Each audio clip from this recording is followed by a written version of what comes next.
نحمده ونصلي على رسوله الكريم أما بعد فأعوذ بالله من الشيطان الرجيم بسم الله الرحمن الرحيم قد أفلح من زكاها وقد خاب من دساها وقال تعالى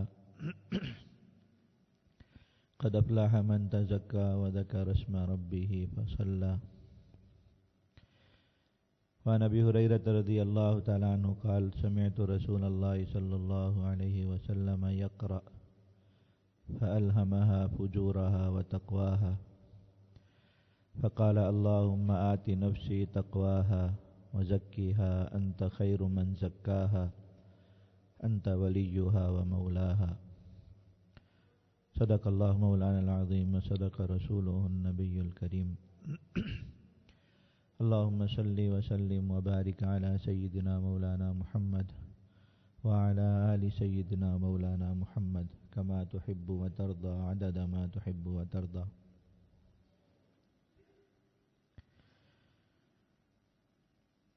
اللہ رب العزت نے نبی کریم صلی اللہ علیہ وسلم کی بعثت اور آپ کو نبی بنائے جانے کے ساتھ جن 4 ذمہ داریوں کا بطور خاص قرآن مجید میں ذکر فرمایا جو نبی کریم صلی اللہ علیہ وسلم کو اس امت کے حوالے سے سونپی گئی، ان میں قرآن مجید نے بہت اہمیت کے ساتھ اور بہت خصوصیت کے ساتھ یہ بات ذکر فرمائی کہ نبی کریم صلی اللہ علیہ وسلم کے منصب نبوت کے فرائض میں یہ بات ہے کہ آپ لوگوں کا تزکیہ فرمائیں۔ حضرت سیدنا ابراہیم علیہ السلام جب بیت اللہ شریف کی تعمیر فرما رہے تھے اپنے بیٹے حضرت سیدنا اسماعیل علیہ السلام کے ساتھ مل کے، انہوں نے جب دیکھا کہ اللہ رب العزت کی ان کے اس عمل پر خصوصی توجہ، خصوصی قبولیت اور خصوصی محبت کی نظر اس عمل کو نصیب ہوئی تو انہوں نے اس وقت میں دعا فرمائی، اور وہ دعائیں قرآن مجید میں مذکور۔ اس سے ایک تو ضمناً بات سمجھ لیجئے کہ حضرت سیدنا ابراہیم علیہ السلام کے اس عمل سے یہ بات معلوم ہوئی کہ انسان کو کوئی بھی نیک عمل دعا کے بغیر ختم نہیں کرنا چاہیے۔ یہ ہماری زندگیوں میں بہت بڑی کوتاہی، بہت بڑی کمی اور یوں کہیں کہ بہت بڑی محرومی کہ اللہ رب العزت کی توفیق سے، اللہ رب العزت کی مہربانی سے کوئی نیک عمل ہم سے ہو جاتا ہے، اس کی توفیق مل جاتی ہے، اللہ رب العزت توفیق عطا فرما دیتے ہیں کہ ایک مسلمان ایک نیک عمل کر لے تو بس اس عمل سے فارغ ہو کر چل دیتے ہیں، دعا نہیں کرتے۔ اللہ کے نبی صلی اللہ علیہ وسلم نے فرمایا کہ دعا عبادت کا مغز، اور فرمایا کہ دعا عبادت کی اصل ہے، اصل نہیں۔ ایک آدمی نے عبادت کی اللہ رب العزت کی اور اس کے بعد دعا نہیں کی، نماز پڑھی، نماز اتنی بڑی عبادت اور اللہ رب العزت کی محبوب عبادت ہے، دعا نہیں کی اس کے بعد، تو مغز نہیں لیا عبادت کا، اور اس عبادت کی اصل سے محروم چلا گیا، اس کے اصل فائدے سے محروم چلا گیا۔ بندے نے ایک اچھا عمل کیا ہے، اللہ رب العزت اس وقت رضا کی حالت میں، رضا کی شان میں، خوشی کی شان میں۔ انسان دنیا میں کسی کا کوئی کام کرے، دیکھے جس کا کام کیا وہ خوش ہے تو اس موقع کو کبھی ضائع نہیں جانے دیتا، ضرور اس سے کچھ نہ کچھ اگر مانگ سکتا ہے مانگ لیتا ہے، کچھ حاصل کرنا ہو کر لیتا ہے، اس سے کوئی کام ہو اس کو اس خوشی کے وقت میں بتا دے گا کہ میرا یہ کام کر دو، اور وہ بھی خوشی میں اس کا وہ کام کر دے گا۔ تو بندے نے عبادت کی، اللہ رب العزت خوش ہے، راضی ہیں۔ اب کتنا ایک گولڈن چانس ہے اور بہترین موقع ہے کہ اس وقت میں اللہ رب العزت سے مانگا جائے اور لے لیا جائے، بندہ اٹھ کے دامن جھاڑ کے چل دیتا۔ حضرت سیدنا ابراہیم علیہ السلام نے اپنے بیٹے کے ساتھ مل کے اللہ تعالیٰ کا گھر تعمیر فرمایا۔ اب انہیں پتا ہے کہ اللہ رب العزت ہمارے اس عمل پر خوش ہیں، راضی ہیں، خاص رضا کا وقت ہے۔ تو کتنی بڑی چیز مانگی اللہ رب العزت سے اور کتنی بڑی دعا مانگی کہ یا اللہ آپ نے اس انبیاء کرام علیہم السلام کے سلسلے کو، جس کے خود حضرت ابراہیم علیہ السلام ایک بہت ہی عظیم فرد ہیں، اس سلسلے کے بہت ہی اونچے مقام والے فرد ہیں، جہاں پر ختم فرمانا ہے اس کو میری نسل میں سے بنا دیجیے، یہ سعادت مل جائے کہ اللہ تعالیٰ کا آخری نبی، اللہ تعالیٰ کا سب سے محبوب اور مقرب نبی، اللہ تعالیٰ کا سب سے پیارا نبی وہ میری اولاد میں سے۔ کتنی بڑی بات ہے، کتنی بڑی چیز ہے سعادت، اور قیامت تک کی کتنی سعادت ہے اس میں مانگ لی۔ کہ اب دیکھو حضرت ابراہیم علیہ السلام کی دعا تھی، اللہ کے نبی صلی اللہ علیہ وسلم ان کی نسل میں سے ہو گئے، قیامت تک جب نبی کریم صلی اللہ علیہ وسلم کے لیے درود و سلام پڑھا جاتا ہے، ابراہیم علیہ السلام کا نام اس میں شامل ہو جاتا ہے۔ مزے لے رہے قیامت تک اس دعا کے، کیونکہ وہ موقع نہیں جانے دیا۔ تو اللہ تعالیٰ سے اس وقت دعا مانگی کہ ایسا نبی بھیجئے تو وہ نبی کی جو شان ہے کہ وہ آ کر زمین پر کیا کرے اور کیا اعمال سر انجام دے۔ حضرت ابراہیم علیہ السلام اللہ رب العزت سے وہ دعا فرما رہے تو اس میں اس نبی کی جو شان مانگی اور اس کے جو افعال مانگے اس میں فرمایا وَيُزَكِّيهِمْ، ایسا نبی آئے جو آ کے لوگوں کا تزکیہ کرے، ان کے دلوں کو پاک کرے۔ تو منصب رسالت کے، منصب نبوت کے اہم ترین تقاضوں میں سے ایک چیز ہے، اہم ترین تقاضوں میں سے، اور اللہ تعالیٰ نے احسان کے طور پر جتلایا۔ قرآن مجید میں کتنی جگہ پر یہ بات فرمائی، لَقَدْ مَنَّ اللَّهُ عَلَى الْمُؤْمِنِينَ، اللہ تعالیٰ نے ایمان والوں پر احسان فرمایا، اور اب اس احسان کو جتلا رہے ہیں۔ اِذْ بَعَثَ فِيهِمْ رَسُولًا مِّنْ أَنفُسِهِمْ، اللہ تعالیٰ نے انہی میں سے نبی کو بھیجا، انہی میں سے، کسی غیر جو ہے وہ اس میں سے نہیں آیا، مخلوق میں سے نہیں آیا کہ انسانوں کی تعلیم کے لیے اللہ رب العزت کسی دوسری اپنی مخلوق میں سے کسی کو نبی بنا کر بھیج دیتے، جیسے مشرکین مکہ کا تقاضا تھا کہ نبی آنا بھی تھا تو ہم انسانوں کی اصلاح کے لیے ہم میں سے نہ آتا، اللہ رب العزت کوئی فرشتہ نازل فرماتا۔ اللہ رب العزت میں کہ انسانوں کی اصلاح کرنی ہے تو فرشتہ کیسے اصلاح کرتا ہے انسانوں کی؟ انسان تو یہی کہتے کہ اب فرشتہ گناہ نہیں کر رہا اس لیے کہ اس کے اندر تو گناہ کرنے کی صلاحیت ہی نہیں۔ فرشتہ اگر اللہ رب العزت کی نافرمانی نہیں کر رہا تو اس کے اندر تو نافرمانی کرنے کی صلاحیت ہی نہیں۔ فرشتہ اگر کھانے پینے کے معاملے میں احتیاط برت رہا ہے اور جو ہے وہ اللہ جو انسان کی خواہشات ہے ان کی حدود کیسے متعین کر سکتا ہے؟ اس کے اندر تو یہ چیزیں خود موجود ہی نہیں ہیں سرے سے۔ تو اللہ تعالیٰ نے احسان کے طور پر یہ بات جتلائی کہ تم ہی میں سے بھیجا، تاکہ دیکھو کہ ایک انسان یہ سارے کام کر رہا ہے۔ میں دین کی خاطر تکلیف اٹھانی ہے، مار کھانی ہے، تو اللہ تعالیٰ نے مثال انسان کو بنایا کہ تم جیسا انسان مار کھا رہا ہے تم بھی کھا سکتے ہو، تم جیسا انسان ہے جو قربانی دے رہا ہے، تم جیسا انسان ہے جو یہ مشقت برداشت کر رہا ہے، تم جیسا انسان ہے جو اللہ کی خاطر گرمی، سردی، بھوک، پیاس، کانٹے، تکلیفیں برداشت کر رہا ہے، خون بہ رہا ہے اس کا، یہ سب کچھ کر رہا ہے، تو تم بھی کر سکتے ہو، تب بھی مثال بنتی نا۔ اللہ تعالیٰ فرشتے کو بھیج دیتے، لوگ یہی کہتے کہ وہ تو فرشتہ ہے، وہ تو کر سکتا ہے، ہم کیسے کریں؟ تو انسانوں کی اصلاح نہ ہو سکتی کبھی بھی، اور انہیں یہ دین سمجھ میں نہ آ سکتا۔ اللہ رب العالمین کہ من انفسہم، اتنا بڑا احسان ہے کہ تمہیں میں سے بھیجا تھا کہ تمہیں ہر بات سمجھ میں آئے۔ یہ دیکھو اس انسان کی ضروریات تمہاری طرح ہیں، اس کی خواہشات تمہاری طرح ہیں، اس کے فطری تقاضے بعینی ہی تمہارے فطری تقاضوں کی طرح ہے، تو دیکھو وہ ان سب چیزوں کو اللہ رب العزت کے احکام کے مطابق کیسے پابند کر کے چلا رہے، تو تم بھی ایسے ہی چلاؤ۔ اب انسانوں کے لیے تعلیم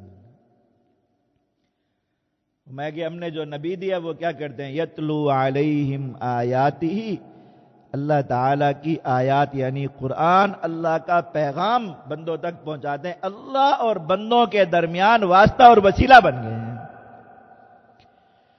کہ اللہ کی جو بات بھی آپ تک پہنچے گی اللہ کے بندوں تک پہنچے گی، اللہ کا جو پیغام، اللہ کا جو تقاضا اللہ کے بندوں تک پہنچے گا، اور نبی اس میں واسطہ بنیں گے، اللہ کی بات کو سنیں گے، تم تک پہنچائیں گے۔ اللہ رب العزت نے انہیں واسطہ اور وسیلہ بنا دیا درمیان میں۔ پہلا فرض ان کا یہ ہے کہ وہ اللہ کی جو بات سنیں اسی طرح پوری حفاظت اور پورے اہتمام کے ساتھ تمہیں اللہ تعالیٰ کی بات سنا دے، تمہیں پتہ چل جائے کہ اللہ تم سے تقاضا کیا کر رہا ہے۔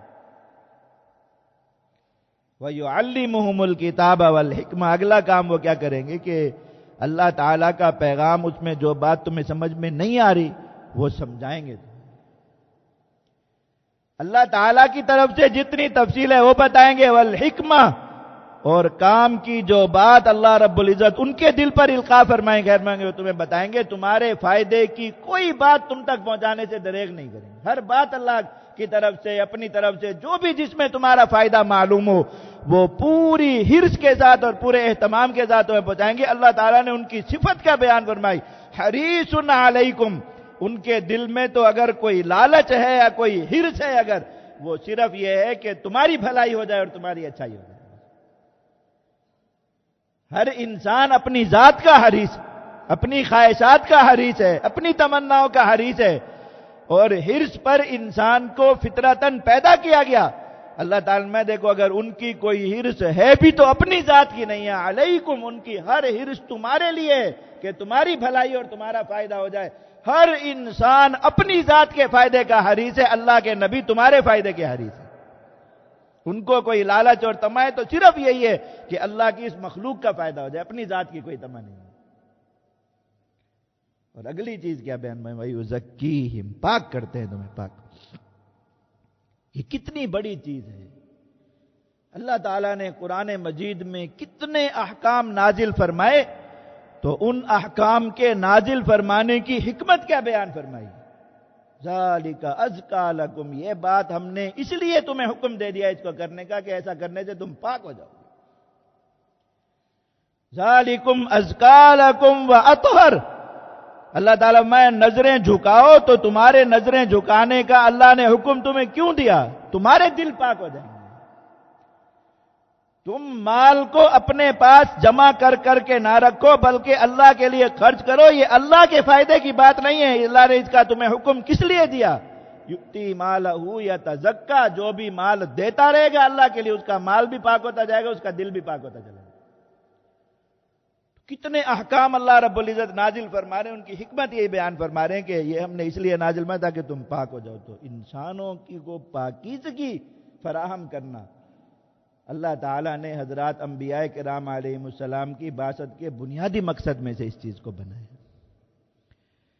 دیکھو انسان آلودگیوں میں ہے، گندگیوں میں ہے. اللہ رب العزت نے اس کو شہوت دے کر پیدا فرمایا، اللہ رب العزت نے اس کو لالچ دے کر پیدا فرمایا، اس کو حرص دے کر پیدا فرمایا، اور پھر اللہ تعالیٰ نے کائنات میں جو نظام بنائے، اسباب اتنے مہیا فرما دیے کہ انسان اپنی ہر خواہش پوری کرنا چاہے کرے، اپنے ہر لالچ کو دنیا میں حاصل کرنا چاہے کرے، اپنی ہر طمع کو دنیا میں پورا کرنا چاہے، اس کے اسباب دنیا میں موجود ہیں وہ کرے. لیکن ساتھ فرما دیا کہ گندے ہو جاؤ گے، اللہ کے سامنے پیش ہونے کے قابل نہیں رہو گے، اللہ کو دکھانے، اللہ کے سامنے حاضری کے قابل نہیں رہو گے، اللہ کو منہ دکھانے کے قابل نہیں رہو گے، اپنے خالق و مالک کے سامنے جا کر کھڑے ہونے کے قابل نہیں رہو گے اگر اس طرح زندگی گزارو گے. انہی گندگیوں میں رہنا ہے، لیکن کس طرح رہنا ہے؟ پاک ہو کر رہنا. ایک انسان، اب بارشیں ہوتی ہیں جگہ جگہ پر جو ہے وہ گندا پانی کھڑا ہو جاتا ہے ہمارے حکمرانوں کی مہربانی سے. اب گلیاں بھر جاتی ہیں، بازار بھر جاتے ہیں، گندا پانی ہر طرف. ایک انسان جا رہا ہے اللہ کے گھر نماز پڑھنے کے لیے جا رہا ہے. کیوں جا رہا ہے؟ کہ اللہ کے سامنے کھڑے ہونا ہے جا کے. اب اس کی پورا راستہ فکر کیا؟ میرے کپڑے گندے نہ ہو جائیں، میرے کپڑوں پر کوئی نجاست کی چھینٹ نہ پڑ جائے، کوئی ایسا جو ہے وہ کوئی چیز اڑ کر میرے کپڑوں پر آنا جائے کہ اس کو پتا ہے کہ میں اس گندگی کے ساتھ اللہ کے سامنے کھڑے ہونے کے قابل نہیں ہوں. یہ غائبانہ پیشی. ہم اللہ کے لیے نماز پڑھنے کے لیے گھر سے چل کے آتے ہیں، غائبانہ پیشی. اللہ رب العزت ہمیں دیکھ رہے ہیں، اللہ رب العزت کے ہم ہر وقت اللہ رب العزت کی نظر میں، لیکن ابھی بہرحال درمیان میں ایک پردہ ہے، ابھی درمیان میں ایک حجاب ہے. اس عالم کا اس عالم کا ایک درمیان میں پردہ ہے. ہم اللہ رب العزت کے سامنے عیاناً نہیں کھڑے ہوئے. اور ایک وقت ایسا آنا ہے، ہر انسان کو پتا ہے کہ اس کے اور اللہ کے درمیان کوئی حجاب نہیں ہے، کوئی پردہ نہیں ہے. اللہ تعالیٰ اس کو دیکھ رہے ہیں، یہ اللہ تعالیٰ کو دیکھ رہا ہے، اللہ تعالیٰ اس کی سن رہے ہیں، یہ اللہ تعالیٰ کی سن رہا ہے براہ راست. وہاں جا کر کھڑے ہونا ہے، کوئی واسطہ نہیں رہے گا. یہ جو ایک حجاب والی حاضری ہے، ایک پردے والی حاضری ہے. ہر انسان کے دل میں یہ بات بیٹھی ہوئی ہے کہ میں گندگی کے ساتھ جا کے اس حاضری کے لیے کھڑا نہیں ہو سکتا. میں نجاست کے ساتھ، پلیدگی کے ساتھ، ناپاکی کے ساتھ یہ پیشی نہیں بھگتا سکتا. اللہ کے سامنے کھڑے ہو کے تو وہ پیشی کیسے بھگتا سکتا ہوں جہاں کوئی حائل ہی نہیں ہے درمیان میں، کوئی اور کوئی مہلت نہیں. یہاں انسان پیشی کے لیے آتا ہے، اس کے دل میں احساس ہے کہ غلط ہو رہا ہے کچھ، تو موقع ہے نا کہ ٹھیک کر لے. گندگی لگ گئی تو موقع ہے اس کو صاف کر لے، پاک کر لے، موقع ہے ابھی. اور وہاں پر پھر کوئی موقع نہیں، کوئی واپسی نہیں ہے، کوئی مہلت نہیں ہے، کوئی رجوع نہیں ہے. تو وہاں جا سکتے ہیں گندگیوں میں؟ نہیں جا سکتے. اب اللہ تعالیٰ نے اس دنیا میں بھیج دیا امتحان کے طور پہ، ہر طرف گند کے انبار لگا دیے، انبار لگا دیے، گند بھرا ہوا ہے. گند آنکھوں کے لیے گند بھرا ہوا ہے، کانوں کے لیے گند بھرا ہوا ہے. ایک ایک عضو انسان کا جتنی نجاستوں میں لتھڑنا چاہے اس کے لیے یہ سارے اسباب دنیا کے اندر موجود ہیں. اور حکم کیا ہے؟ قد افلح من زکاہا. کامیابی صرف اس شخص کے لیے ہے جو اپنے آپ کو پاک لے کر. اسی گندگیوں بھری زمین پر سفر کرنا ہے، اسی گندگیوں بھرے عالم میں سفر کرنا ہے اور اللہ رب العزت تک پہنچنا ہے. اور آگے اللہ تعالیٰ کی طرف سے بار بار قرآن میں اعلان ہے، قد افلح من زکاہا قد افلح من تزکا. یاد رکھو، یاد رکھو، کامیاب وہ آئے گا جو پاک صاف آئے گا. کامیاب وہ آئے گا جو ان نجاستوں، گندگیوں سے اپنے آپ کو بچا کر آئے گا، ورنہ وہ ناکام ہے. اور وہ ناکامی بھی کتنی بری ہے، کتنی سخت ہے، انسان تصور بھی نہیں کر سکتا اس کا. جس قدر بڑے درجے کی کامیابی ہے جس کے بارے میں فرمایا جا رہا ہے کہ ایسی کامیابی کہ تم اپنی آنکھوں سے اس کو کیا دیکھ سکتے، تم اپنے کانوں سے اس کو کیا دیکھ سکتے، تو تمہارے حاشیہ خیال میں بھی نہیں گزر سکتی. اللہ کے ہاں جو کامیابی ہے وہ اتنی بڑی، اتنی بڑی. اللہ تعالیٰ ایک چیز کو خود اللہ اکبر، اللہ کی صفت، اللہ کی ذات اکبر ہے. اللہ تعالیٰ ایک چیز کو خود اکبر فرما رہے ہیں، میں کتنی بڑی ہوگی. وَرِضْوَانٌ مِّنَ اللَّهِ اکبر. جو کامیاب آئے گا، اللہ کی رضا پا کے آئے گا، وہ سب سے بڑی چیز پا کے آئے گا. تو وہاں کی کامیابی جیسے انسان کے حاشیہ خیال سے بھی اونچی ہے، اس کے تصور میں بھی نہیں آ سکتی کہ کتنی وحید ہے. کتنا بھی تم سوچ لو، کتنا بھی سوچ لو کہ وہاں کی جو کامیابی ہے وہ ایسی ہے، تمہارے خیال میں وہ چیز نہیں آ سکتی. تو یاد رکھیے کہ ناکامی بھی اسی طرح ہی ہے، اسی قدر بڑی ہے، اسی قدر بھیانک اور ہولناک ہے، اسی قدر عظیم ہے ناکامی بھی جس قدر کامیابی. کہ وہاں کی ناکامی دنیا کی ناکامی کی طرح نہیں ہے جس کی انسان تلافی کر لیتا ہے. وہاں کی ناکامی دنیا کی ناکامی کی طرح نہیں ہے جس سے نکلنے کے پھر کہیں سے ہاتھ پاؤں مار کے، کسی کی مدد لے کے، کسی کا سہارا لے کے، کوئی ہمت اور جرات کر کے انسان کو اس ناکامی سے نکلنے کا کوئی نہ کوئی راستہ ضرور مل جاتا ہے. وہاں کی ناکامی بھی ایسی نہیں ہے. اب اللہ رب العزت نے فرمایا کہ یہ امتحان دے کر آنا ہے، اور کامیابی صرف اور صرف کس شخص کے لیے؟ من تزکا، جو پاک صاف آ جائے. اب انسان پاک صاف کیسے چلا جائے؟ اللہ رب العزت میں اس لیے نبی بھیجے، اور پھر اس لیے احسان جتلایا کہ دیکھو ایسے نبی ہیں جو اس فکر میں نہیں ہے کہ کوئی کامیابی کا نصاب سیکھنے آئے تو اس کو سکھاؤں. ایسے ایک آدمی مستغنی بیٹھا ہوا ہے، اللہ نے اس کو ایک فن دیا ہے، اللہ نے اس کو ایک علم دیا، ایک صلاحیت دیا، وہ بیٹھا ہے مستغنی ہو کے کہ جو آئے گا اس کو دے دوں گا، جو نہیں آئے گا جائے بھاڑ میں جائے، ہمیں کیا، اس کا ہمیں اس کی کیا فکر. ایسا نہیں ہے، بلکہ ایسی صفت والے نبی دیے ہیں حریص علیکم، جن کی واحد تمنا یہی ہے، واحد حرص اور خواہش یہی ہے. اللہ تعالیٰ نے ان کو فرما دیا کہ آپ بخشے بخشائیں، آپ کو اپنے لیے اللہ کے سامنے رونے کی ضرورت نہیں ہے، گڑ گڑانے کی ضرورت نہیں ہے، راتوں کو کھڑے ہو کر عبادت کرنے کی ضرورت نہیں ہے. لیغفر لک اللہ ما تقدم من ذنبک وما تأخر. اللہ تعالیٰ نے گناہوں کا تصور ہی آپ سے اٹھا دیا، آپ کے لیے نہ کوئی غلطی ہے، نہ اس غلطی کی کوئی وبال ہے، پکڑ ہے. تو اللہ کے نبی ایسے کہ راتوں کو اگر رو رہے ہیں کہ رو رو کے اتنی ہچکی بن جاتی ہے کہ قریب پڑا ہوا کوئی شخص جو ہے وہ سو نہیں سکتا نبی کریم صلی اللہ علیہ وسلم کے. اللہ کے نبی صلی اللہ علیہ وسلم اگر راتوں کو کھڑے ہیں اور اتنا طویل طویل قیام ہے کہ قدم مبارک ورم آلود ہو کر پھٹ جاتے ہیں، تو وہ کس کی حرص میں کھڑے؟ اپنی جنت کی حرص میں نہیں کھڑے ہوئے، وہ تو بک ہے. حریص علیکم، تمہاری حرص میں کھڑے ہیں. تو اللہ تعالیٰ نے جب یہ تزکیہ کا عمل لازم فرما دیا آپ پر، تو اللہ کے نبی صلی اللہ علیہ وسلم اس انتظار میں نہیں ہے کہ کوئی غلطی کرے تو اس کی اصلاح کریں، کسی کی کوئی غلطی سامنے آئے تو اس کے لیے بتایا جائے کہ یہ غلطی نہیں کرنی چاہیے. نہیں، تمہارے فائدے کی ہر بات خود بخود تمہیں سکھا رہے ہیں، خود بخود تمہیں سمجھا رہے ہیں کہ اللہ کے بندو، اللہ کے ساتھ سامنے پاک صاف جانا ہے.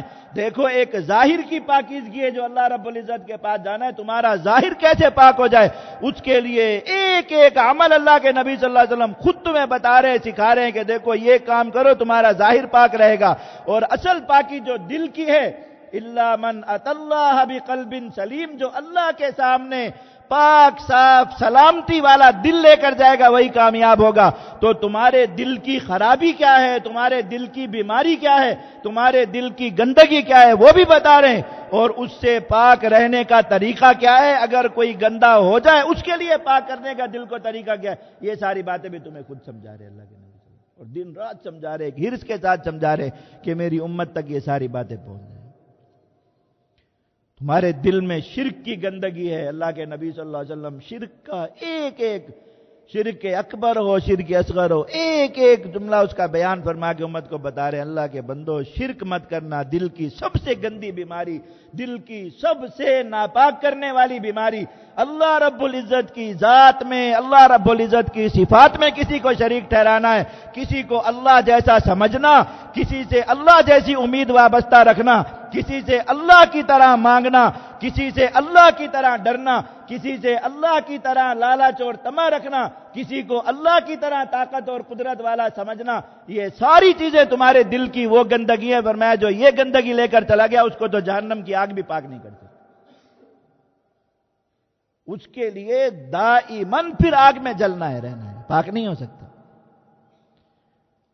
بہت سی چیزوں کو پاک کرنے کا مختلف طریقے ہوتے ہیں. کوئی چیز پانی سے دھل کے پاک ہو جاتی ہے، کوئی کسی طریقے، کوئی کپڑے سے رگڑنے سے پاک ہو جائے گی، کوئی مٹی ملنے سے پاک ہو جائے گی. آخری چیز یہ ہوتی ہے کہ کسی چیز کو آگ میں جلا کر اس کو پاک کر دیا جائے.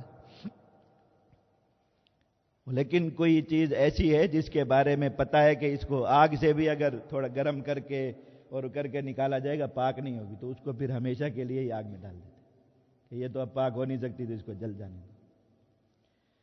میں وہ گندگی جو کسی چیز سے بھی پاک نہیں ہو سکتی، وہ بیماری جس کا کسی چیز سے بھی تزکیہ نہیں ہو سکتا، حتیٰ کہ آگ سے بھی نہیں ہو سکتا، وہ شرک کی بیماری ہے. یہ لے کر جاؤ گے کسی بھی درجے کا تو خالدن مخلدن، ہمیشہ ہمیشہ ایسے گندی چیز کو آگ میں پھینک دیا جاتا ہے کہ اب یہ کبھی نہیں نکالی جائے گی. اللہ تعالیٰ اسی طرح پھینک دیں گے، بند کر دیں گے، کبھی نہیں نکالیں گے. اب اس سے نیچے جو جتنی بھی گندگیاں ہیں، جتنی بھی برائیاں ہیں، ظاہر کی ہوں یا باطن کی، ظاہر کے گناہ ہیں، انسان بدکاریاں کرتا ہے، انسان جھوٹ بولتا ہے، انسان حرام خوریاں کرتا ہے، بد نظریاں کرتا ہے، اپنے کانوں کو گناہوں سے آلودہ کرتا ہے، یہ سارے اس کی ظاہر کی گندگیاں ہیں. اللہ کے نبی صلی اللہ علیہ وسلم پاکی کا طریقہ سمجھا رہے ہیں کہ اللہ کے بندو اللہ سے ڈر کی، خوف کی صفت اپنے اندر پیدا کرو، اللہ کے سامنے رو، گڑ گڑاؤ، استغفار کرو، یہ تمہارے ان گناہوں کا تزکیہ ہے. جتنے تمہارے ظاہر کے گناہ ہیں اللہ نے اس کی ایک پاکی تمہیں عطا فرمائی کہ تم توبہ کرو.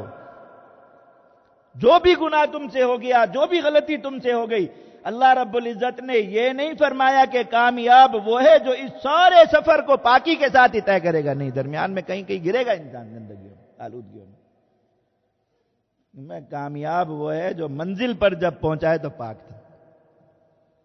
راستے میں کہیں گندگی لگ گئی، کچھ خرابی ہو گئی، پھر اپنے آپ کو پاک کرتا چلا ہے. اب اللہ تک جب پہنچا ہے پاک تھا، قد افلح، وہ کامیاب ہو گیا. اللہ کے نبی صلی اللہ علیہ وسلم نے توبہ سکھائی، استغفار سکھایا، اللہ کے سامنے رونا، گڑ گڑانا کی کرو، پاک ہو جاؤ گے. یہ تمہارے گناہ تمہیں نقصان نہیں پہنچا سکیں گے. تم جب اس کے توبہ اور استغفار کی صفت کے ساتھ اللہ کے حضور جا کے حاضر ہوگے تو پاکی کی حالت میں حاضر ہوگے، کامیابی، یقینی کامیابی پالو گے. اب جو آدمی نہیں کرتا، اب اس کے لیے دیکھو، اس کو اللہ کے سامنے تو پھر بھی آخر میں جا کے پاک نہیں، کیونکہ ایمان دل میں پڑا ہے. ایمان ایسی چیز ہے جس نے آخر میں بہرحال پاک کر ہی دینا. تو پھر دنیا کے بھی عذاب، قبر میں بھی عذاب، حشر میں بھی عذاب. اور کچھ لوگ اللہ تعالیٰ معاف فرمائے مسلمان ہوں گے ایمان کے ساتھ، ان کے اتنی زیادہ گندگی ہوگی کہ ان کو کچھ وقت کے لیے آگ میں ڈال کے ہی پاک کرنا پڑے، جہنم میں ڈالے جائیں گے، لیکن بالآخر ان کا ایمان انہیں نکال کر لے جائے۔ اب اللہ کے نبی صلی اللہ علیہ وسلم کی حرص کیا ہے، اللہ کے نبی صلی اللہ علیہ وسلم کی دعوت کیا ہے، آپ کی محنت کیا ہے جو اللہ نے آپ کو حکم دیا، وَيُزَكِّيهِمْ، پاک کریے امت کو، پاکی سکھائیے اس امت کو۔ تو اللہ کے نبی صلی اللہ علیہ وسلم کی حرص کیا ہے کہ بس یہیں پاک ہو جاؤ دنیا میں، تمہیں قبر میں عذاب، موت کے وقت عذاب نہ ہو، تمہیں قبر میں عذاب نہ ہو، تمہیں حشر میں کوئی تنگی اور پریشانی نہ ہو، اور معاذ اللہ تم جہنم میں نہ ڈالے جاؤ، تم جاؤ اللہ رب العزت کے پاس کامیاب ہو کر۔ اسی لیے آپ کا رونا ہے، اسی لیے آپ کا راتوں کو جاگنا ہے، اسی لیے آپ کا اپنی امت کو پکڑ پڑ کے اللہ کے نبی صلی اللہ علیہ وسلم فرما رہے ہیں، اللہ کے بندو تمہاری اور میری مثال ایسے جیسے کوئی آدمی شمع جلا کے رکھ دے، چراغ جلا کے رات کو رکھ دے تو پروانے آ کے اس آگ پر گرتے ہیں، تم سب ایسے جہنم کی طرف لپک رہے ہو اور جہنم کی طرف دوڑ رہے ہو جیسے پروانہ خوشی سے آ کے آگ میں جلتا ہے کہ شاید اس میں کوئی مزہ آ رہا ہے، تم جہنم کی طرف جا رہے ہو اور میں تمہارے دامن پکڑ پکڑ کے تمہیں کھینچ کھینچ کے جہنم سے دور کروں۔ اللہ کے نبی صلی اللہ علیہ وسلم نے مثال بیان فرمائی سمجھانے کے لیے کہ یہ جتنی باتیں تمہیں بتائی جا رہی ہیں تم اس لیے تاکہ تم پاک ہو جاؤ اور کامیابی کے ساتھ اللہ کے حضور جا کر کھڑے ہو جاؤ۔ کسی کو اس پاکی کے بغیر کامیابی مل جائے، وہ ظاہر کے گناہوں سے بھی پاک نہیں ہوا، بدکاریاں اس نے نہیں چھوڑی، بد نظریاں اس نے نہیں چھوڑی، حرام اس نے کسی درجے کا نہیں چھوڑا، جو حرام کھایا جا سکتا ہے کھایا، جو دیکھا جا سکتا ہے دیکھا، جو پیا جا سکتا ہے پیا، جو سنا جا سکتا ہے سنا، جو جس طرح بڑھتا جا سکتا ہے بڑھتا، یہ کسی حرام کو اس نے نہیں چھوڑا، کسی بدکاری کو اس نے نہیں چھوڑا، ظاہر بھی اپنا گندا کر لیا، اور دل میں بغض کا مرض ہے، دل میں مسلمانوں سے حسد کا مرض ہے، دل میں اللہ کے بندوں سے بدگمانی کا مرض ہے، دل کے اندر لالچ ہے، دل کے اندر طمع ہے، دل کے اندر جو ہے وہ بدکاریوں کی خواہشیں، یہ ساری چیزیں اس کے دل میں بھری پڑی، اپنے دل کو بھی اس نے پاک کرنے کی کوشش نہیں کی، وہ کامیابی پالے، ایسا ہو نہیں سکتا۔ اس لیے کہ اللہ رب العزت نے یہ بات کہ کامیابی صرف اس کے لیے جو پاک ہو کرے گا ایسے نہیں فرمائی۔ حضرات مفسرین کرام فرماتے ہیں کہ 11 قسمیں کھا کے اللہ رب العزت نے یہ بات فرمائی کہ کامیابی صرف اس کے لیے جو پاک ہو کرے گا۔ اب یہ قرآن مجید میں سورہ والشمس وضحاہا پڑھتے ہیں، سب نے پڑھی ہوگی، یہ قسم سے شروع ہو رہی ہے، والشمس، سورج کی قسم، وضحاہا، اس سورج کی روشنی کی قسم، اللہ رب العزت ایک ایک چیز کی قسم کھاتے چلے جا رہے ہیں، ایک ایک چیز، کائنات کے جتنے بڑے بڑے عناصر ہیں، جتنی بڑی بڑی مخلوقات ہیں، جتنی بڑی بڑی نظر آنے والی اور محسوسات ہیں، اللہ رب العزت ایک ایک چیز کی قسم کھاتے جا رہے ہیں، اور پھر آخر میں اللہ رب العزت کی تخلیق کا جو اس دنیا میں اس عالم میں سب سے بڑا شاہکار ہے انسان، اللہ تعالیٰ نے نفس انسانی کو کیسے بنایا، اللہ رب العزت کی تخلیق کا سب سے بڑا شاہکار میں اس کی بھی قسم ہے، وَنَفْسٍ وَمَا سَوَّاهَا، اللہ رب العزت نے انسان کو جو سب سے بڑی نعمت اور دولت عطا فرمائی علم اور شعور کی، اللہ رب العزت نے اس کی بھی قسم کھائی، فَأَلْهَمَهَا فُجُورَهَا وَتَقْوَاهَا، جو انسان کو شعور بخشا اللہ رب العزت نے اچھائی اور برائی کا، ہر چیز کی قسم کھا کر 11 قسمیں پوری ہو گئی۔ اس کے بعد فرمایا یاد رکھو اللہ تعالیٰ اتنی قسمیں کھا کر یہ بات فرما رہے، قَدْ أَفْلَحَ مَنْ زَكَّاهَا، کامیابی صرف اس کے لیے جو اپنے نفس کو پاک کر کے آئے۔ اب اللہ رب العزت ایک بات پر اتنی قسمیں کھا کر ارشاد فرمائے، اس کے خلاف ہو سکتا ہے کہ انسان بس گندگیوں میں ہے، اسی وقت میں کہو کہ اللہ کے بندے یہ کام نہ کرو، جی اللہ تعالیٰ بہت غفور الرحیم ہے، اللہ تعالیٰ بہت غفور الرحیم ہے، اللہ تعالیٰ اس لیے غفور الرحیم ہے کہ تم گناہ کرو، اللہ تعالیٰ اس لیے غفور الرحیم ہے کہ تم جانتے بوجھتے ہوئے اللہ رب العزت کی نافرمانیاں کرو، اللہ رب العزت اس لیے غفور الرحیم ہے معاذ اللہ کہ تمہیں روک رہے ہیں ایک چیز سے، اللہ رب العزت روک رہے ہیں، اللہ کے نبی صلی اللہ علیہ وسلم روک رہے ہیں، تمہیں پیدا کرنے والا تمہارا محسن رب تمہیں روک رہا ہے، تمہیں اللہ سے ملانے والا تمہارا سب سے بڑا محسن تمہارا نبی تمہیں روک رہا ہے، تو اللہ اور اس کے نبی کی رحمت، محبت اور تعلق کا یہی حق ہے، اور یہی ان کی محبت کا حق اور تقاضا ہے کہ تم ان کے روکنے کے باوجود کہو گے، وہ اگرچہ روک رہے ہیں، وہ کہہ رہے ہیں کہ تم ایسا کرو گے تو ہم ناراض ہو جائیں گے، وہ فرما رہے ہیں کہ تم ایسا کرو گے تو ہم روٹھ جائیں گے، تم ایسا کرو گے تو ہم تمہیں عذاب دیں گے، بندہ کہے نہیں اللہ تعالیٰ بہت غفور الرحیم ہے میں کروں۔ تو اللہ تعالیٰ نے جتنی قسمیں کھا کر یہ بات ارشاد فرمائی اس کے خلاف نہیں ہو سکتی، کامیابی صرف کس کے لیے ہے، من زکاہا، جو اپنے نفس کو پاک کر کے ہے۔ اور اللہ رب العزت پیچھے فرما رہے ہیں کہ کوئی یہ کہے کہ مجھے تو پتہ ہی نہیں تھا اپنے آپ کو پاک کیسے کرنا ہے، کن چیزوں سے پاک کرنا ہے، میں جھوٹ بولے. اسی قسموں کی لائن میں اللہ رب العزت نے ایک بات ارشاد فرما کے انسان کے لیے اس بہانے کا دروازہ بھی ہمیشہ کے لیے بند فرما دیا کہ تم آ کے یہ کہو کہ ما جاءنا من بشیر ولا نذیر، ہمیں تو کسی نے کچھ سمجھایا ہی نہیں تھا، پتہ ہی نہیں تھا. اللہ تعالیٰ فرما رہے ہیں اللہ تعالیٰ نے انسان کو بنایا وَسَوَّاهَا، اس کو ایک خوبصورت شکل عطا فرمائی، خوبصورت حلیہ عطا فرمایا، خوبصورت تقویم عطا فرمائی. فَأَلْهَمَهَا فُجُورَهَا وَتَقْوَاهَا، انسان کو اس کے شعور میں، اس کی فطرت میں اس بات کا الہام فرما دیا، یہ بات سمجھا دی کہ صحیح کیا ہے اور غلط کیا. اول تو اللہ تعالیٰ نے حضرات انبیاء کرام علیہم السلام کا اتنا بڑا سلسلہ قائم فرمایا کہ کوئی زمانہ، کوئی وقت اس زمین پر ایسا نہیں گزرا کہ اللہ کے نبی اللہ کی بات بتانے کے لیے انسان کو اس کا فجور، اس کی برائی و تقوی اور اس کی اچھائی بتانے کے لیے زمین پر موجود نہ ہو. اللہ رب العزت نے جس فطرت پر انسان کو پیدا فرمایا، فطرت اللہ التی فطر الناس علیہا، جس فطرت پر اللہ رب العزت نے پیدا فرمایا ایک خوبصورت اور اچھائی اور بھلائی والی فطرت، وہ سمجھانے کے لیے موجود نہ ہو زمین پر، ایسا کوئی وقت نہیں آیا. اور پھر اللہ کے نبی صلی اللہ علیہ وسلم آخری نبی کی حیثیت سے تشریف لے آئے، چلے گئے، قیامت تک کا زمانہ اب آپ کا ہے. اللہ تعالیٰ نے کیسا ایک نظام قائم فرمایا کہ دنیا کی ساری طاقتیں، ساری قوتیں روز اول سے اس بات پر سرگرم ہوئی کہ یہ نظام زمین پر نہ رہے. اللہ ان کی آنکھوں کے سامنے اس نظام کو بڑھاتے چلے گئے ہمیشہ. کہ دیکھو کتنے اللہ کے نبی پیچھے گزرے ہیں جن کی زندگیوں کے بارے میں ان کی امتوں کو کچھ نہیں پتا، کچھ بھی نہیں پتا، جو کچھ بھی پتا ہے غلط. اور اللہ کے نبی صلی اللہ علیہ وسلم نبی تو بنے 40 سال کی عمر میں جا. وہ زمانہ جس کے بعد آپ کا ہر عمل اس امت کے لیے قیامت تک ایک قانون کی حیثیت اختیار کر لیا، وہ وقت تو آپ کا 40 سال کی عمر کو پہنچ کر آیا. لیکن اللہ تعالیٰ کا نظام دیکھیے، اللہ کے نبی صلی اللہ علیہ وسلم جس دن اس دنیا میں تشریف لائے ہیں اس دن سے جو کچھ ہونا شروع ہوا اس دنیا میں، اللہ تعالیٰ نے آج تک سب کچھ محفوظ فرمایا، سب کچھ. اور ایسا ایک نظام قائم فرمایا کہ آج اگر ایک انسان بیٹھ کر یہ کہتا ہے کہ قال رسول اللہ صلی اللہ علیہ وسلم، یہ بات نبی کریم صلی اللہ علیہ وسلم نے ارشاد فرمائی، ایک عمل کا اچھا ہونا فجور بتاتا ہے کہ یہ عمل برا ہے. نبی کریم صلی اللہ علیہ وسلم نے فرمایا اس کا تقوی یعنی اچھا ہونا بتاتا ہے کہ یہ عمل اچھا ہے. اللہ کے نبی صلی اللہ علیہ وسلم نے فرمایا ایسی ایک سند اور ایسا ایک سلسلہ ہے جو اس یہاں سے، اس منبر سے اگر بیٹھ کر کوئی بات آپ کو بتا رہا ہے، اس کو نبی کریم صلی اللہ علیہ وسلم تک درمیان میں ایک ایک شخص کا پتہ ہے کہ یہ بات یہاں تک کس طرح ہے. یہ نظام اللہ رب العزت نے کیوں قائم فرمایا؟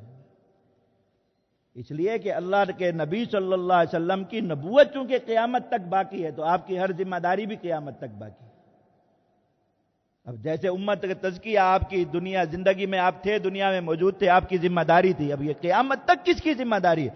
اگر کوئی نبی اور آتا تو ذمہ داری تبدیل ہوتی، اب نبی آئے گا نہیں تو کس کی ذمہ داری ہے؟ اللہ کے نبی صلی اللہ علیہ وسلم کی ذمہ داری ہے.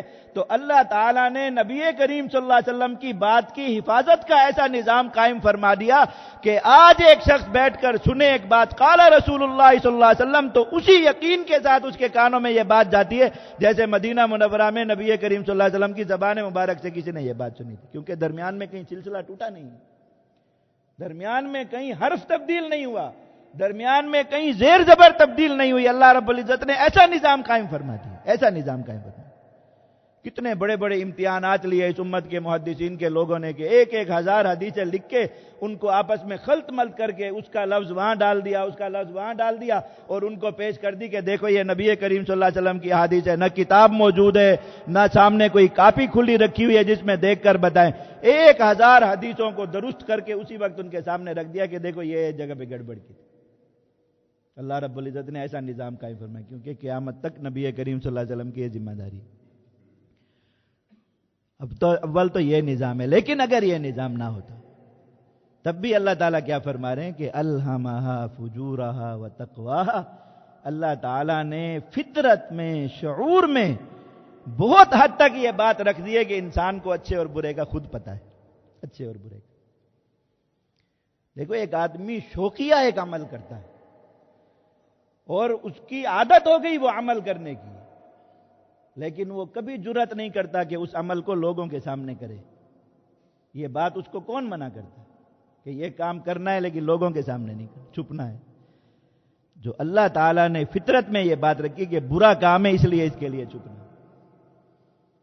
ایک انسان ایک کام کرتا ہے، اس کو پتا ہے کہ مجھے اس کام کے لیے کہیں پردے میں جانے کی ضرورت نہیں ہے، اس چیز کی ضرورت نہیں ہے کہ فلاں کو پتہ نہ چلے، فلاں کو پتہ نہ چلے، فلاں کو پتہ نہ چلے، تو اس کا دل کہہ رہا ہوتا ہے کہ یہ کام اچھا ہے اس لیے آپ کو اس کے لیے چھپنے کی ضرورت نہیں۔ اللہ نے فطرت میں یہ بات رکھی ہے، زبان سے کچھ بھی کہتا رہے، اور ایک آدمی زبان سے کتنا بھی کہتا رہے جی فلاں کام بھی ٹھیک ہے، فلاں کام بھی ٹھیک ہے، انسان کی فطرت ہے، کچھ اچھا برا نہیں ہے، تو بہت سے کام کرتے ہوئے یہ کیوں کوشش کرتا ہے کہ کسی کو پتہ نہ چلے اور کوئی مجھے اس کام کو کرتے ہوئے دیکھے نہ، اس کے لیے خلوت کیوں اختیار کرتا ہے؟ اللہ تعالیٰ نے جو فطرت کا تھوڑا سا، انسان کی تھوڑی سی فطرت بھی زندہ رکھی ہوئی ہے باوجود انحراف کے، کہ نہ انبیاء کو مانتا ہے، نہ انبیاء کی مانتا ہے، نہ اللہ کو مانتا ہے، نہ اللہ کی مانتا ہے، اس کے باوجود بھی اس کو بہت سے کام کرتے ہوئے اس کا دل کہتا ہے کہ یہ سامنے کر لو لوگوں کے، اور بہت سے کام ایسے ہیں جو آپ نے اگرچہ عادتاً کرنے اور آپ ان کو زبان سے برا نہیں کرتے لیکن آپ یہ سامنے نہیں کریں گے۔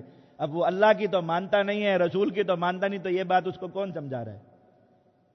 میں فَأَلْهَمَهَا فُجُورَهَا وَتَقْوَاهَا، اللہ نے اس نفس میں، اس فطرت میں یہ بات رکھی ہے کہ آپ کو بہت سی چیزوں پہ یہ خود الارم دیتی ہے۔ آپ کو کوئی نہ بتائے کہ حسد کرنا بری بات ہے، آپ کسی کے سامنے اظہار کر سکتے ہیں کہ جی مجھے فلاں سے حسد ہے، اگر نہ کہا جاتا کہ حسد بری چیز ہے، کوئی تعلیم یہ نہ پہنچی ہوتی، اللہ کے نبی صلی اللہ علیہ وسلم کی حدیث نہ پہنچی ہوتی کہ حسد کرنا بری صفت ہے، دل کی بیماری ہے اور انسان کی نیکیوں کو، اچھائیوں کو کھا جاتا ہے، فلاں فلاں فلاں، یہ سب چیزیں نہ ہوتی، پھر بھی کوئی انسان کبھی برملا ہو کے کھڑے ہو کے یہ کہہ سکتا تھا کہ مجھے فلاں سے حسد ہے۔ حسد کا مطلب کیا ہوتا ہے کہ اللہ نے اس کو جو چیز دی اللہ تعالیٰ اس سے چھین لے، یہ چیز میرے دل میں یہ خواہش ہے، تب بھی کوئی کہہ سکتا نہیں، کہہ سکتا نا اس چیز کا اظہار۔ معلوم ہوا کہ حسد کا برا ہونا انسان کی فطرت میں اس کے اندر رکھ دیا گیا، دل کی بیماری ہے۔ غیبت انسان کرتا ہے تو اگر نہ بتایا گیا ہوتا کہ غیبت بری چیز ہے، تب بھی کبھی، جیسے غیبت کے لیے سب سے ضروری عنصر غیبت کا کیا ہوتا ہے کہ جس کی غیبت کی جا رہی ہے وہ موجود نہیں ہونا چاہیے، باقی ساری دنیا ہو، ہر کوئی ہو، لیکن وہ آدمی خود موجود نہیں ہونا چاہیے جس کی بات ہو رہی ہے۔ اب یہ بات آپ کو کوئی نہ بھی سمجھاتا کسی انسان کو کہ ایسا کرنا برا ہوتا ہے، تب بھی کبھی کوئی ایسا ہو سکتا ہے کسی کے منہ پہ بیٹھ کے اسی طرح اس کے بارے میں بات کرتا، پتہ ہے کہ سامنے اس طرح کی بات کرنا برائی ہے، تو جو چیز سامنے برائی ہے وہ پسے پڑتا برائی کیوں نہیں؟ انسان کی فطرت میں یہ بات رکھی گئی کہ یہ برا ہے۔ تو یاد رکھیے اللہ رب العزت نے یہ دروازہ بند فرمایا اصل میں، کہ کوئی انسان بہانہ نہ کر سکے کہ ہم نے تو اس لیے اپنی اصلاح نہیں کی تھی کہ ہمیں دل کی بیماری کا پتہ نہیں تھا، اس کے علاج کا پتہ نہیں تھا، لیکن اللہ تعالیٰ نے اس امتحان میں ڈالا نہیں۔ نبی کریم صلی اللہ علیہ وسلم کی ایک ایک بات محفوظ فرمائی کہ اللہ کے بندو یہ دل کی بیماری ہے، اللہ کے بندو یہ دل کی بیماری ہے، یہ ظاہر کی بیماری ہے، یہ باطن کی گندگی ہے، یہ ظاہر کی گندگی ہے، اور اللہ تعالیٰ کی طرف سے تمہارا امتحان ہے کہ تمہیں اسی گندگیوں بھرے، اسی کانٹوں بھرے راستے پر چلنا ہے، اور پھر آگے اللہ تعالیٰ کی قسم ہے فرمایا کہ کامیاب تم میں سے صرف وہی آئے گا جو اس کو پاک کر کے آئے، پاک لے کر آئے۔ تو سب سے پہلی پاکی جو ارشاد فرمائے کہ انسان ابھی سفر میں جا رہا ہے اللہ رب العزت کی طرف اور ادھر ادھر لڑک رہا ہے، گندگیوں میں گر رہا ہے، اور میں توبہ استغفار کو لازم کروں، توبہ کرو، استغفار کرو۔ اللہ رب العزت کوئی مطلب یہ ایسا ہے جیسے انسان، میں نے پہلے مثال دی آپ کو کہ نماز پڑھنے کے لیے آ رہا ہے، راستے میں گندگی ہے تو اپنے آپ کو بچاتا ہوا آتا ہے کہ کپڑے آلودہ نہ ہو جائیں ورنہ اللہ کے سامنے ٹھہر نہیں سکوں۔ اب کچھ ہو گیا، کوئی موٹر سائیکل والا گزرا، کوئی بچہ گزرا بھاگتا ہوا، کوئی چیز گری آ کے، اب گند ہو گئے کپڑے، اب کیا کریں گے؟ مسجد آ کے سب سے پہلا کام نماز پڑھنے نہیں کھڑے ہو جائیں گے، وضو خانے میں جائیں گے، جا کے اس کو دھو لیں گے۔ تو اللہ تعالیٰ نے اس کی پاکی کا نظام آپ کو دے دیا کہ دیکھو کپڑوں پر گندگی لگ گئی ہے تو جاؤ پانی سے اس کو پاک کر لو، اب یہی لباس ہے تھوڑی دیر پہلے گندا تھا، پاک ہو گیا، اب تم اللہ رب العزت کے سامنے کھڑے ہونے کے قابل ہوگے۔ انسان کو یہ بات سمجھائی کہ دیکھو اس راستے پر گندگیوں کے چھینٹے آتے رہیں گے، گرتے رہو گے، آلودہ ہوتے رہو گے، توبہ کرنا، توبہ کرنا، یہ پاکی ہے تمہاری، یہ تزکیہ ہے تمہارا، تم اس کے ذریعے پاک ہو جاؤ گے۔ تو اللہ رب العزت نے وہ ارشاد فرما دی۔ اب انسان کو پاک چلنا ہے، سیدھا راستہ اس کو چاہیے کہ میں پاک ہی چلتا رہوں۔ اللہ رب العزت نے اس کا طریقہ قرآن مجید میں ارشاد فرما دیا، یا ایھا الذین آمنوا اتقوا اللہ وکونوا مع الصادقین۔ دیکھو کچھ لوگ جا رہے ہیں، ایک جماعت جا رہی ہے، اللہ کے کچھ بندے جا رہے ہیں، وہ پاک صاف چلے گئے۔ اللہ رب العزت نے خود ارشاد فرما دیا کہ اللہ ان سے کامیاب ہو گیا، اللہ ان سے راضی ہو گیا اور وہ کامیابی کے ساتھ ہے۔ تو ان کا راستہ دیکھو وہ کیسے گئے، کس راستے سے وہ چل کے گئے۔ ایک خطرناک سفر ہے، ایک کٹھن سفر ہے راستے کا، تو انسان ان لوگوں کے بارے میں معلومات کرتا ہے۔ کسی نے اگر اس راستے پر سفر کیا اور وہ منزل تک پہنچ گیا تو کہاں سے پہنچا، تو آسان بات ہے کہ ان کا راستہ اختیار کر لے۔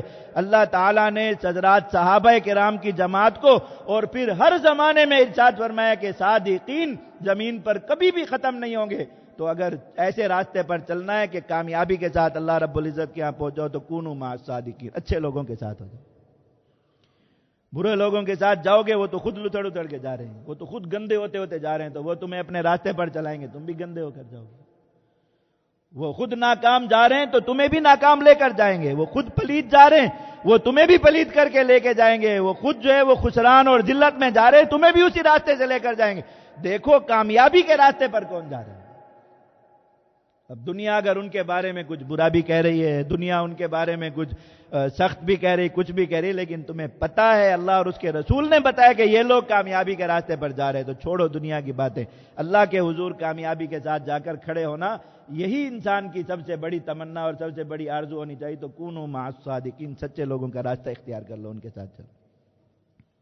تکلیف آتی ہے، پریشانی آتی ہے اور جو ہے وہ مشقت آتی ہے، سب کچھ آئے گا اس میں، لیکن تم اسی راستے پر چلو، تم پاک ہو جاؤ۔ تو اللہ کے نبی صلی اللہ علیہ وسلم یہ ساری چیزیں سکھا کر، تو یاد رکھیے کہ اللہ کے نبی صلی اللہ علیہ وسلم کی بعثت کے بنیادی مقاصد میں سے کہ پاکی حاصل ہو انسان کو۔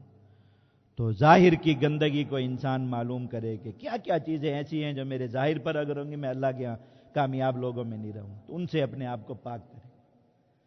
باطن میں کیا کیا گند ایسا ہے جو اللہ کے حضور اگر میں لے کر چلا گیا تو میں کبھی بھی کامیاب لوگوں میں شمار نہیں ہو سکتا، میں ناکام ہو جاؤں گا، اس کا علم حاصل کرے، اور پھر اگر ان میں سے کوئی چیز دل میں موجود ہے تو تزکیہ لازم ہے، اس کو اپنے پاک کرے، ورنہ کامیاب نہیں ہو سکتا۔ قد افلح من تزکا وذکر اسم ربہ فصلی، پاکی کا ایک طریقہ ارشاد فرما دیا، اللہ کو بہت یاد کرو، اللہ کو بہت، اللہ کا نام پاک، اللہ کی ذات پاک ہے، اللہ کا نام پاک ہے، جس زبان پر جس دل پر یہ پاک نام ٹھہر جائے گا اور ہر وقت اس کی زندگی کا حصہ بن جائے گا، اس کے اعمال کو بھی پاکی نصیب ہو جائے گی۔ اللہ رب العزت کے ذکر کی کثرت کرو۔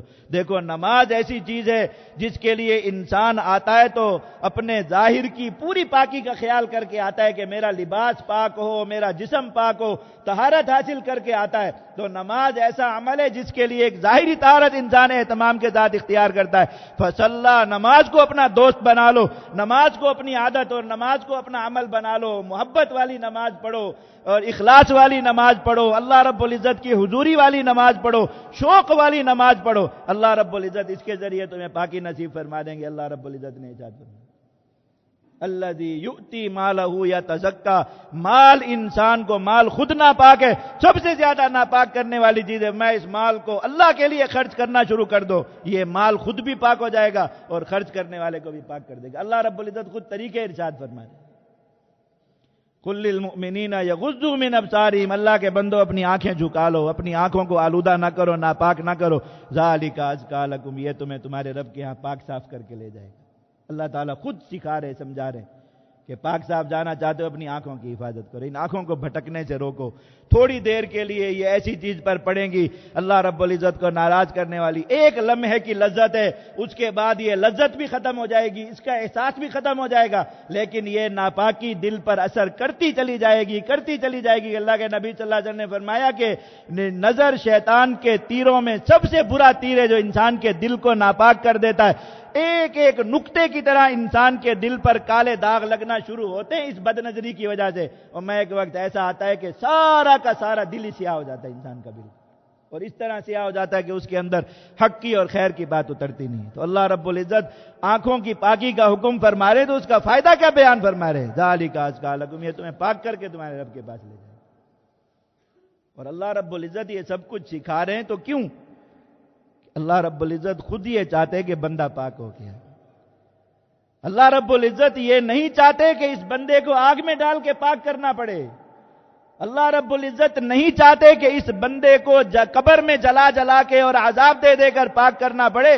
اللہ رب العزت خود یہ چاہتے ہیں کہ یہ بندہ پاک ہو کر آئے, کامیابی پا کے آئے. اس لیے اللہ رب العزت کامیابی بھی بتا رہے ہیں, اس کو حاصل کرنے کا طریقہ بھی بتا رہے ہیں, اور خود فرما رہے ہیں ما یفعل اللہ بعذابکم, اللہ کے بندو اللہ تمہیں عذاب دے کر کیا کرے گا, ان شکرتم و آمنتم, تم قدردان ہو اللہ رب العزت کی کہ پاکی کا ایک ایک طریقہ, ایک ایک راستہ اللہ رب العزت خود تمہیں ارشاد فرما رہے ہیں.